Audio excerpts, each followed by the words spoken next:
গীতমালাৰ 51 number. মোৰ ওপৰত অনুগ্ৰহ কৰা, মোক ধোৱা আৰু মোক শুচি কৰা। দাউদে এই বুলি প্ৰাৰ্থনা কৰিছিল, প্ৰভুৱে মোৰ ওপৰত অনুগ্ৰহ কৰক, মোক ধুৱক আৰু মোক শুচি কৰক। দাউদে এই বুলি প্ৰাৰ্থনা কিয় কৰিছিল বাৰু? ইয়াৰ প্ৰধান কাৰণ হৈছে তেওঁ পাপত পৰিল। কোন সময়ত দাউদ পাপত পৰিছিল? এনেকুৱা এটা সময়ত যেতিয়া তেওঁ যুদ্ধলৈ যোৱা নাছিল, সকলো ঠিক আছিল, সকলো আৰামত হৈ যাব তেনেকুৱা ধাৰণা হোৱাত। দাউদৰ ৰাজত্ব বৰ স্থিৰতাৰে চলি আছিল সেই সময়ত। যেতিয়া তেওঁৰ ৰাজত্ব বৰ ভাল অৱস্থাত আছিল যেতিয়া তেওঁৰ ৰাজত্বৰ কোনো বিৰোধিতা নাছিল যেতিয়া তেওঁ যুদ্ধলৈ গৈ ভাগ লোৱাৰ প্ৰয়োজনীয়তা অনুভৱ হোৱা নাছিল তেতিয়া তেওঁ পাপত পৰিল। ভাই ভনীসকল, মনোযোগেৰে এই কথাটো শুনিব। এটা স্থিৰ জীৱন অভিজ্ঞতা কৰা ব্যক্তিজনক বৰ আনন্দিত কৰে, কিন্তু আত্মিকভাৱে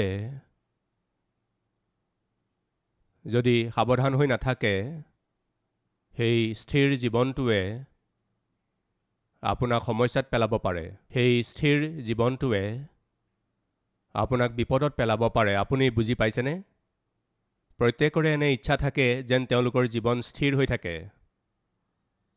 মোৰ চাকৰিত স্থিৰতা থাকক, ব্যৱসায়ত স্থিৰ হৈ থাকক, মোৰ পৰিয়ালত স্থিৰতা থাকক, জীৱনত স্থিৰতা থাকক, আৰ্থিকভাৱে স্থিৰ হৈ থাকক।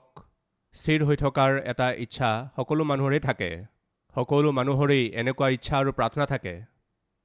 কিন্তু প্ৰিয় ভাই ভনীসকল, মনোযোগেৰে শুনিব। আমাৰ স্থিৰ হোৱাৰ মানসিকতাৰে কৰা প্ৰাৰ্থনা ঠিক আছে, কিন্তু স্থিৰ হোৱাৰ পাছত কি কি হ'ব পাৰে?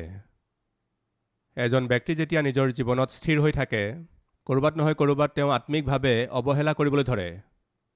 সকলো এনেকুৱা নহ'ব পাৰে, প্ৰতিজন ব্যক্তি এনেকুৱা নহ'ব পাৰে, কিন্তু প্ৰায় বিষয়ত বহুতো লোকৰ ক্ষেত্ৰত এনেকুৱা স্থিৰ জীৱনটোৱে তেওঁলোকক প্ৰভুৰ পৰা আঁতৰাই লৈ যায়। মোক এটা প্ৰশ্ন সুধিবলৈ দিয়ক। যেতিয়া আমি দুখ, কষ্ট, বেমাৰ, আজাৰ, সমস্যাৰ মাজেৰে অতিক্ৰম কৰি থাকোঁ, তেতিয়া আমি ঈশ্বৰৰ ওচৰলৈ চাপি যাওঁনে? নে যেতিয়া আমি আশীৰ্বাদিত হওঁ, যেতিয়া ঐশ্বৰ্যশালী হৈ থাকোঁ, আৰ্থিকভাৱে দৃঢ় হৈ থাকোঁ, কুশলে মংগলে ভাল ক্ষমতাত থাকোঁ, সেই সময়ত আমি ঈশ্বৰৰ অধিক ওচৰ চাপি যাওঁ? আপুনি নিজৰ অভিজ্ঞতাৰ পৰা ক'বলৈ চেষ্টা কৰক। আমি কেতিয়া ঈশ্বৰৰ অধিক ওচৰ চাপি যাওঁ? যেতিয়া আমি অধিককৈ আশীৰ্বাদিত হওঁ নে অধিককৈ কষ্টত পৰোঁ? ডাঙৰকৈ কওক। ৰাইট, আপোনালোক সকলোৱে এটা কমন এনচাৰ দিলে। সমস্যাত পৰোঁতে আমি অধিককৈ ঈশ্বৰৰ ওচৰলৈ চাপি যাওঁ। সমস্যা শেষ হোৱাৰ পাছত কি হৈ যায়? আমি সকলোৱে এই কথাত একমত যে সমস্যাই আমাক ঈশ্বৰৰ ওচৰলৈ চপাই লৈ যায়। ৰাইট, সমস্যা শেষ হোৱাৰ পাছত? শুনক এটা উদাহৰণ। এহাল স্বামী স্ত্ৰী গৈ আছিল। বতৰ অলপ বেয়া আছিল, সেইকাৰণে স্বামীজন সাৱধান হৈ এটা ছাতি লগত লৈ গৈছিল। সাধাৰণতে যেতিয়া স্বামী স্ত্ৰী একেলগে যায়, স্বামী 10 খোজ আগুৱাই যায় আৰু পত্নী পিছত থাকে।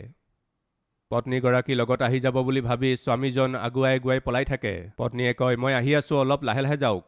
কিন্তু স্বামীজন আগলৈ পলাই গৈ থাকে। কিন্তু অলপ ভাবকচোন, যদি হঠাতে বৰষুণ আহি যায়, অলপ অনুমান কৰকচোন স্বামীজনে কি কৰিব? ছাতিটো খুলি দিয়ে। পত্নীয়ে কি কৰে? সেই ছাতিটোৰ তললৈ আহে। এতিয়া বৰষুণৰ কাৰণে কি হৈছে? দুয়ো ওচৰ চাপি আহে। এতিয়া কিহে তেওঁলোকক ওচৰ চপাই আনিলে? ইজনে আনজনৰ প্ৰতি থকা তেওঁলোকৰ প্ৰেমে, ইজনে আনজনৰ প্ৰতি থকা তেওঁলোকৰ অভিপ্ৰায়, নে বৰষুণে? কওকচোন। আপোনালোকৰ এনেকুৱা বহুতো লোক আছে যিসকলে হয়তো কৈছে, আজি যাতে বৰষুণ আহি যায়। কি কাৰণে? অন্ততঃ এইদৰেই মোৰ পত্নী মোৰ ওচৰলৈ চাপি আহে, মোৰ স্বামী অলপ যাতে মোৰ ওচৰ চাপি আহে। মন দি শুনিব, তেওঁলোক একেলগ হৈ যোৱাটো তেওঁলোকৰ ইজনৰ আনজনৰ প্ৰতি থকা প্ৰেম নহয়, তেওঁলোকৰ মাজত থকা একতা নহয়।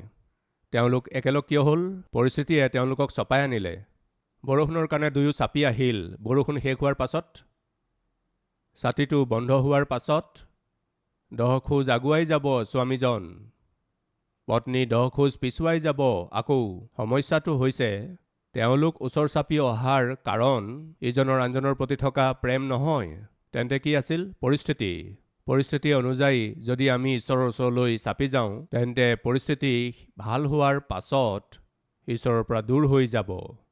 অলপ আগতে আমি সকলোৱে একেলগে এটা প্ৰশ্নৰ উত্তৰ দিছিলোঁ। যেতিয়া আমি সমস্যাৰ মাজেৰে যাওঁ তেতিয়া আমি অধিককৈ ঈশ্বৰৰ ওচৰলৈ চাপি যাওঁ, কৈছিলোঁ নহয়? হয়তো আজিৰ আত্মিক অৱস্থা আমাৰ তেনেকুৱা হৈ আছে, কিন্তু ভাল নহয়। কাৰণ হৈছে সেয়া বৰষুণহে আছিল যাৰ কাৰণে স্বামী স্ত্ৰী একেলগ হৈছিল। বৰষুণ যোৱাৰ পাছত পুনৰাই দুয়ো বেলেগ বেলেগ হৈ চলিব। কিয় চাপি আহিছিল? বৰষুণৰ কাৰণে দুয়ো ওচৰ চাপি আহিছিল। বৰষুণ নহ'লে দুয়ো দূৰ হৈ থাকিব। সমস্যাৰ কাৰণে আমি ঈশ্বৰৰ ওচৰলৈ আহিলোঁ। যদি সমস্যা নাই তেন্তে ঈশ্বৰো নাই। এয়া এটা ভাল আত্মিক অভ্যাস, কোনো পধ্যে নহয়। দাউদৰ ৰাজত্বৰ কালত যেতিয়াই তেওঁ কোনো দেশত আক্ৰমণ কৰিছিল তেওঁ সদায় সেই যুদ্ধত জয়ী হৈছিল। এতিয়া দাউদ যুদ্ধলৈ নোযোৱাকৈয়েই জয়যুক্ত হৈ আছে, জয়ী হৈ আছে। শত্ৰুৱে যাতে মোৰ দেশখন দখল নকৰে, শত্ৰু যাতে মোৰ ওপৰত জয়ী হৈ নাযায়, তেনেকুৱা ভয় তেওঁৰ ভিতৰত নোহোৱা হ'ল। তেওঁ স্থিৰ হৈ পৰিছিল। যেতিয়া দাউদ তেনেকুৱা এটা স্থিৰতাৰ অৱস্থালৈ গৈ পালে তেতিয়া এটা ভয়ংকৰ পাপত পৰিল। যেতিয়া দাউদৰ ৰাজত্ব বৰ আৰামেৰে চলি আছিল, যেতিয়া সকলোবোৰ দাউদৰ অনুকূল হৈ আছিল, যেতিয়া তেওঁৰ ৰাজত্বৰ কালত এটা স্থিৰতা আহি গ'ল, শুনক, শান্তিৰে ভৰা নিশ্চিন্ত জীৱন এটা সদায় সুখদায়ক নহয়। কিন্তু মানুহে সদায় ইয়াকেই কামনা কৰে যাতে তেওঁলোকৰ জীৱন শান্তিৰে চলি থাকে, সকলোবোৰ স্মুথ হৈ থাকক, শান্তিৰে জীৱন চলি থাকক। এই সমস্যা, কষ্ট, আৰ্থিক অনাটন আৰু নহওক। কষ্ট নোহোৱাকৈ জীৱন অতিবাহিত হ'লে কিমান যে ভাল। সদায় পৰিস্থিতি নিজৰ কণ্ট্ৰলত থকা হ'লে। প্ৰায়েই ঈশ্বৰৰ আগতো আমি এইদৰেই প্ৰাৰ্থনা কৰি থাকোঁ, প্ৰভু শান্তিৰে ভৰা এটা নিশ্চিন্ত জীৱন আমাক দিয়ক। কি বুলি কয়? প্ৰভু মোক শান্তিৰে ভৰা এটা নিশ্চিন্ত জীৱন দিয়ক। মনোযোগেৰে শুনিব আৰু মোৰ প্ৰশ্ন এটাৰ উত্তৰ দিবলৈ চেষ্টা কৰিব। আপুনি কওকচোন, সাধাৰণতে কেনেকুৱা বাটত আমি সহজতে পৰিম? মসৃণ পথত নে ওখচাপৰ পথত? ডাঙৰকৈ কওক। মসৃণ বাটত আমি সহজতে পৰিম নে যিটো বাট ওখচাপৰ হৈ আছে সেইটোত আমি সহজতে পৰিম? আপুনি কওক, হয়নে নহয়? গতিকে কোনটো বাটত আমি সহজতে পৰিব পাৰোঁ? মসৃণ যিটো বাট, পোন বাটত আমি সহজতে পৰিব পাৰোঁ। কিন্তু তথাপিও আমি সকলোৱে সেই বাটেৰেই যাবলৈ বিচাৰোঁ। জীৱন কেনেকুৱা হ'ব লাগে? স্মুথ লাইফ হ'ব লাগে। জীৱনটো আৰামেৰে যাতে পাৰ হৈ যায়। এই সমস্যা, কষ্টবোৰ সহ্য আৰু নহয়। এই আৰ্থিক সমস্যাবোৰ আৰু হ'ব নালাগে। এইবুলি আমি সকলোৱে আশা কৰোঁ, কিন্তু মই আপোনালোকক সুধিম, এই বাট সঁচাকৈয়ে ঠিক হয় জানো? প্ৰাণহানি হ'ব পৰা ভয়ংকৰ এক্সিডেণ্ট ক'ত হয়? সৰু সৰু আলিত, সৰু সৰু গলিত এক্সিডেণ্টবোৰ হয়নে? নে বিশালকায় এক্সপ্ৰেছৱে, হাইৱেত প্ৰাণহানি হ'ব পৰা ভয়ংকৰ এক্সিডেণ্টবোৰ হয়?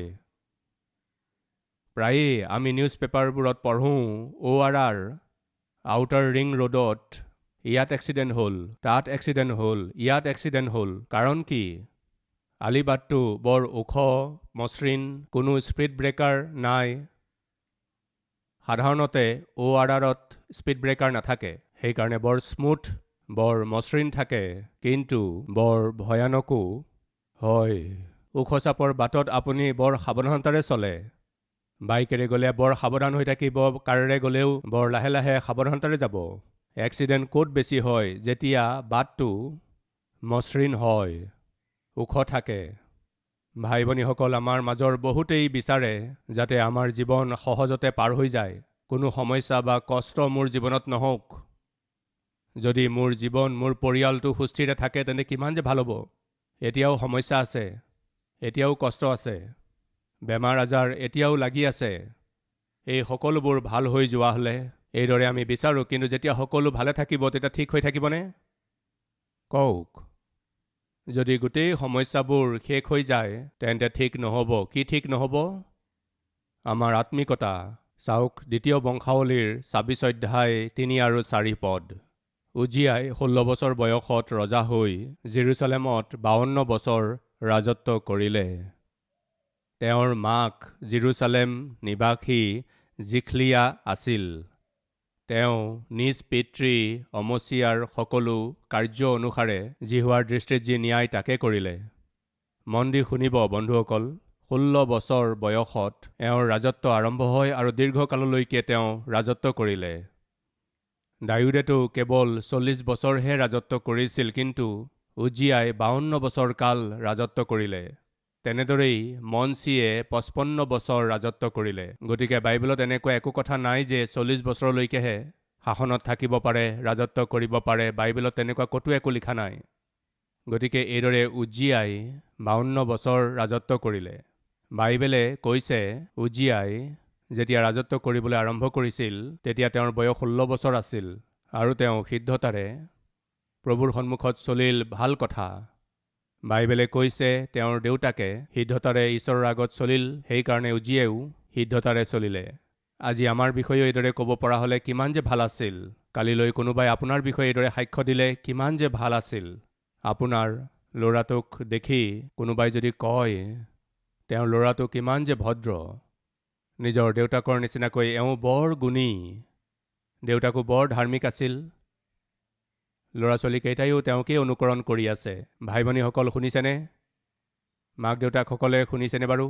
কালিলৈ কোনোবাই যেতিয়া আমাৰ সন্তানক দেখে তেওঁলোকেও যাতে এনেকুৱা সাক্ষ্য দিব পাৰে। কি বুলি? যে বাপেকো সিদ্ধ আছিল, সন্তানকেইটাইও সিদ্ধতাৰে চলি আছে। বাপেকৰ খোজে খোজে সন্তান চলি আছে। মাকে নিজ জ্ঞানেৰে পৰিয়ালটোক থিয় কৰিলে। চাওক, জীয়েকেও মাকৰ দৰেই চলি আছে। কিমান শান্তিৰে নিজৰ পৰিয়ালটোক চোৱা চিতা কৰে। এনেকুৱা সাক্ষ্য বহুত ডাঙৰ আশীৰ্বাদ। সন্তানে যি দেখে তাকেই অনুকৰণ কৰে। আমি তেওঁলোকৰ ৰোল মডেল হৈ যাওঁ। সেইকাৰণে আমি জোহনে লিখা শুভবাৰ্তাত দেখিবলৈ পাওঁ, পুতেকে বাপেকক যি কাম কৰা দেখে তাকেই কৰে। তেনেকৈয়ে ছোৱালীবিলাকেও মাকক যি কৰা দেখে তাকেই তেওঁলোকে নিজৰ পৰিয়ালতো কৰে। সেইকাৰণে কালিলৈ নিজৰ সন্তানৰ পৰা আপুনি যি আশা কৰিছে, আজি আপুনি নিজেও তেনেকুৱা জীৱন কটাওক। আপোনাৰ সন্তান আত্মিকতাত বৃদ্ধি হোৱা বিচাৰেনে? তেন্তে আপুনিও আত্মিক জীৱন কটাওক। আপোনাৰ সন্তান সিদ্ধতাৰে চলাটো আপুনি বিচাৰেনে? তেন্তে আপুনিও সিদ্ধ হৈ চলক। আপোনাৰ সন্তান পৰিশ্ৰমী হোৱাটো আপুনি বিচাৰেনে? তেন্তে আজি আপুনি পৰিশ্ৰমী হওক। আপুনি নিজেও পৰিশ্ৰম কৰক, তেওঁলোককো শিকাওক। আপোনাৰ সন্তান আত্মিক হোৱাটো, বাক্যক প্ৰেম কৰাটো, প্ৰভুক প্ৰেম কৰাটো আপুনি বিচাৰেনে বাৰু? তেওঁলোক ঈশ্বৰৰ পৰিচৰ্যাকাৰী হোৱাটো আপুনি বিচাৰেনে বাৰু? তেন্তে আগতে আপুনি তেনেকুৱা জীৱন কটাওক। আপুনি বাক্য প্ৰেম কৰি তেওঁলোকক শিকাওক। আপুনি নিজে আগতে পৰিচৰ্যাত ভাগ লওক, তাৰ পাছত তেওঁলোকক শিকাওক। আপোনাৰ সন্তানে সকলো বিষয়তে ঈশ্বৰৰ মহিমা কৰাটো বিচাৰেনে? তেন্তে আগতে আপুনি নিজেই ঈশ্বৰক মহিমা দিবলৈ শিকক। বাইবেলত আমি দেখিছোঁ উজিয়াই যিদৰে তেওঁৰ পিতৃ অমছিয়াই কৰা দেখিছিল, সেইদৰে তেওঁ কৰিছিল, যি জিহুৱাৰ দৃষ্টিত ঠিক আছিল। দেউতাকে জিহুৱাৰ আগত সিদ্ধতাৰে চলিলে, সেইকাৰণে উজিয়াইও ঈশ্বৰৰ আগত সিদ্ধতাৰে চলিলে। বৰ সুন্দৰ আত্মিকতাৰ প্ৰদৰ্শন। ভাল কথা। আগলৈ চাওঁচোন। ৫ পদ। আৰু ঈশ্বৰীয় দৰ্শন ভালকৈ বুজা জখৰিয়াৰ জীৱনৰ কালত তেওঁ ঈশ্বৰক বিচাৰ কৰি থাকিল। ইয়াত কি লিখা আছে? ৰজাই ঈশ্বৰৰ ওপৰত ভৰসা কৰিছিল, ঈশ্বৰৰ সান্নিধ্যলৈ গৈছিল। নিজৰ শাসনকালত যি সমস্যা আহিলেও, তেওঁৰ শাসনকালত যি সমস্যা আহিলেও যেতিয়াই তেওঁ কোনো ভয়ৰ সন্মুখীন হ'ব লগা হয়, তেওঁ পোনে পোনে ঈশ্বৰৰ সন্মুখলৈ গৈছিল। তেওঁ কোন এখন দেশৰ ৰজা আছিল। ভাই ভনীসকল, আমাৰ জীৱনত যেতিয়া কোনো ব্যাকুলতা, সমস্যা বা কষ্ট আহে, পৰীক্ষাবোৰ আহে, আমি যদি ঈশ্বৰৰ সান্নিধ্যলৈ যাওঁ, এয়া ভাল কথা হয়নে? নিজৰ সমস্যা দুখৰ কথা চকুলোৰে সৈতে ঈশ্বৰক কোৱা কিমান সময় হ'ল? ঈশ্বৰৰ ওপৰত ভৰসা কৰিলে আমাৰ কি হয়? যেতিয়া ঈশ্বৰৰ সন্মুখত আঁঠু লওঁ তেতিয়া কি হয়? যেতিয়া আমাৰ কষ্ট, ভাৰ, দুখক ঈশ্বৰৰ সন্মুখত ৰাখোঁ তেতিয়া কি হয় তাৰ বিষয়ে বাইবেলে আমাক কৈছে। আহক চাওঁ। উজিয়া যেতিয়া এখন দেশৰ ৰজা আছিল, তেওঁ কি কৰি আছিল?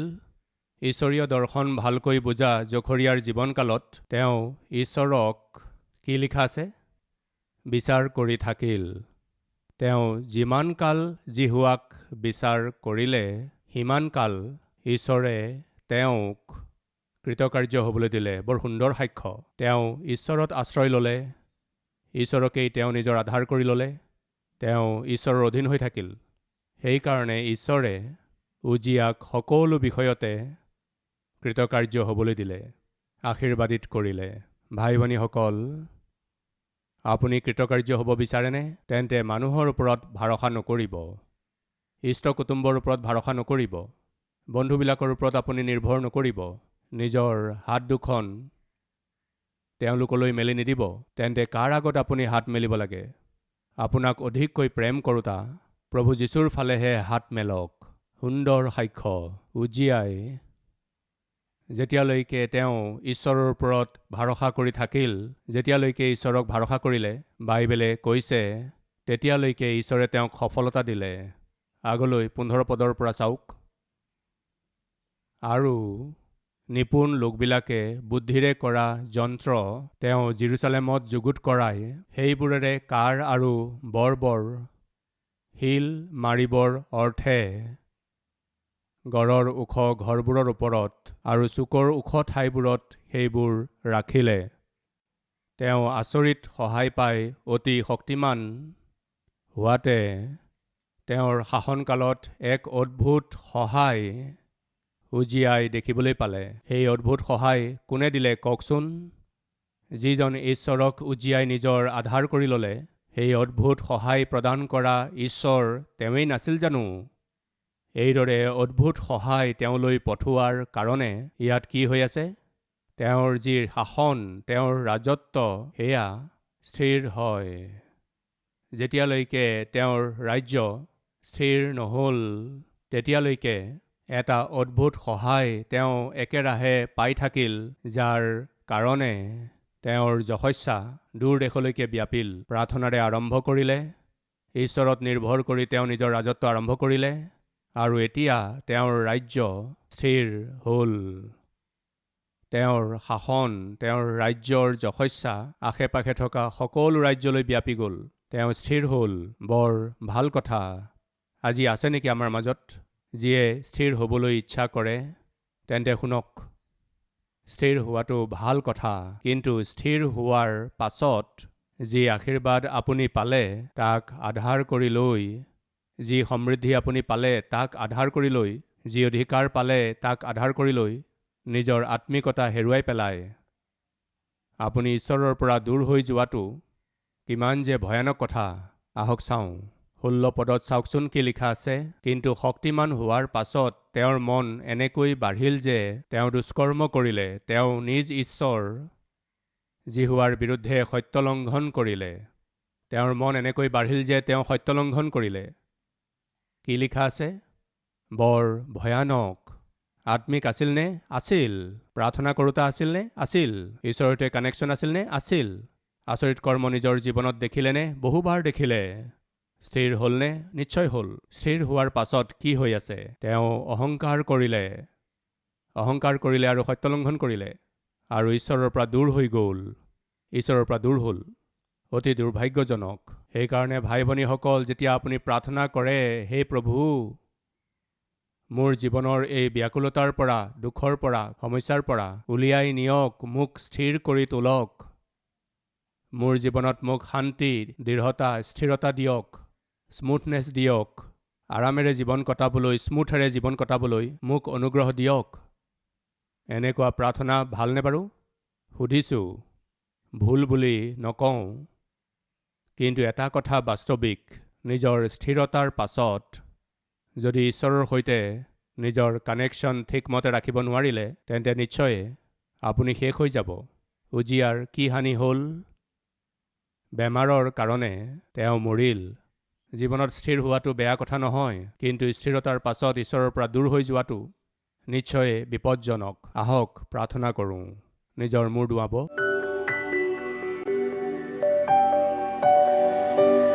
মহান পবিত্ৰ প্ৰেমময় পিতৃ ঈশ্বৰ, পিতৃ, এটা স্থিৰ জীৱন বিচাৰোঁ, সেয়া ভাল কথা, কিন্তু স্থিৰতা পোৱাৰ পাছত যদি আমি আপোনাৰ পৰা দূৰ হৈ যোৱাৰ কিবা সম্ভাৱনা আছে, তেন্তে সেই স্থিৰতা আমাক নালাগে প্ৰভু।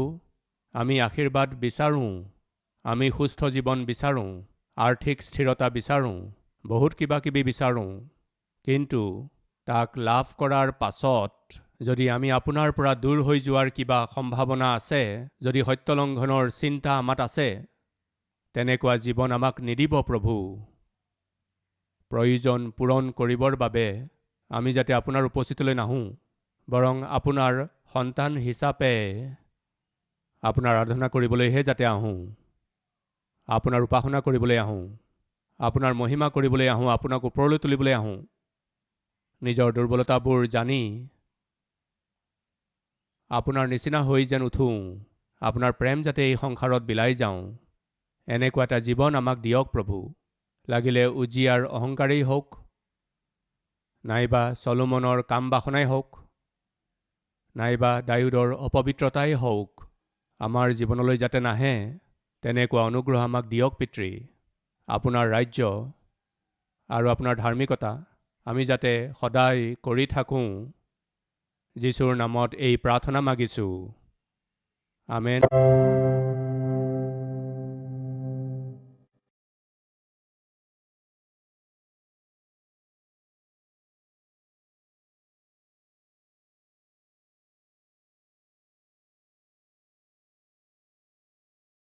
हमारा address Calvary, post box number 30, Kukatpally, Hyderabad 72।